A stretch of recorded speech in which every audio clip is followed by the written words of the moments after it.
Welcome to The Last Breakfast. Please enjoy the video. In this video, I will explain how to play Genshin Impact smoothly on Android. First, confirm your device meets the game's minimum specifications, typically requiring at least 4 GB of RAM. Next, ensure you have ample free storage, ideally 15 GB or more, for game updates and smooth operation. Finally, always play on a strong, stable Wi-Fi connection to avoid frustrating network delays and ensure a seamless gaming experience. These initial steps are crucial for a good start. Now, let's dive into the in-game settings. For the best performance, set your overall graphics quality to lowest or low. This is the most impactful change you can make. Also, consider reducing the resolution to around 0.6 or 0.8. Furthermore, disable visually intensive effects like bloom, motion blur, and anti-aliasing. These adjustments will significantly reduce the strain on your Android device's processor and graphics unit, leading to a much smoother gameplay experience.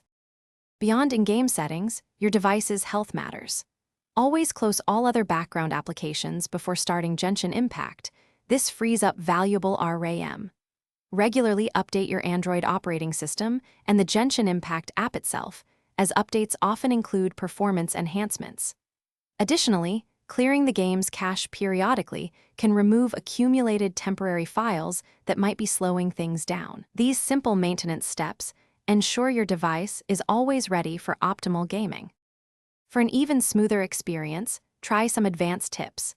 A dedicated game booster application can help manage your device's resources, prioritizing Genshin Impact.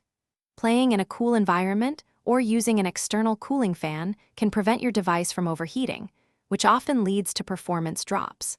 Finally, ensure your phone is well charged, ideally above 50%, as low battery levels can sometimes trigger power-saving modes that limit performance. Enjoy your adventures in Teyvat.